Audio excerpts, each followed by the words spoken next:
How you doing? I'm meteorologist Paul Dieno with your Western Washington Weather Webcast for March 10th, and we're talking hurricanes to start the conversation today. Now, why hurricanes? Well, hurricane season is about 3 months away, but if you're a fan of weather, and I'm sure many of you are, you watch hurricane season closely, even though it impacts the East Coast and the Gulf Coast, and the first of many predictions came out this morning talking about the upcoming hurricane season. AccuWeather.com, saying 15 total storms, 15 named storms, with 7 of those making landfall. That is a lot. 5 of those 15 becoming hurricane, and right there, that grabbed me. Major landfalls, major hurricanes making landfall, 2 or 3. That's a big stretch. All it takes is 1 to make a bad hurricane season. But why the huge uptick from last year, where there was virtually nothing going on, to above average hurricane activity this year? Well, the one thing that we're going to look at and that hurricane researchers are looking at is El Nino.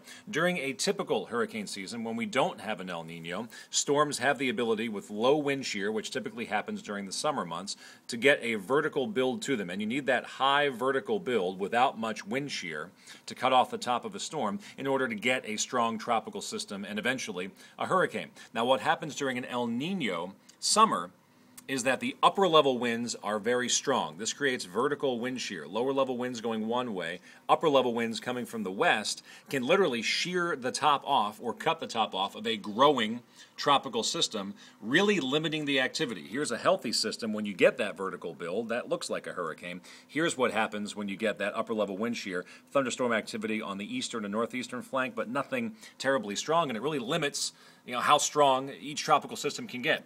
This is what we had last summer heading into an El Nino winter. Without El Nino in the forecast and with above average ocean temperatures, it looks like there would be a better opportunity for more of the classic hurricanes to get the opportunity to form because we would have less wind shear. So once again, AccuWeather saying 15 named storms for the upcoming year, 5 of them hurricanes, and a couple of those making landfall. Just a prediction, but an indicator that without El Nino, it impacts our winter, but it really impacts hurricane season in the summer. To our weather now, the chill continues, 6 consecutive mornings at or below 37 degrees. We didn't see lowland snow, but we did get some chilly air out there. Front moving through. Showers done by lunchtime, and partly sunny skies. You see some clearing right there behind the front. I think we'll get partly sunny skies later on today, but looking forward to Thursday. The next storm already poised to move in. It's going to be wet. It's going to be breezy, but look at where our source of air is coming from the southwest, not coming down from the Gulf of Alaska. Flow of air coming up from the south. It is going to be warmer. We will return to the 50s and say goodbye to winter as soon as tomorrow. So breezy, wet, windy, lots of snow in the mountains above 4,000 feet. 50 degrees tomorrow, 51 on Friday. Weekend looks pretty good. Second half of Saturday, high of 50. Sunday, dry and 52.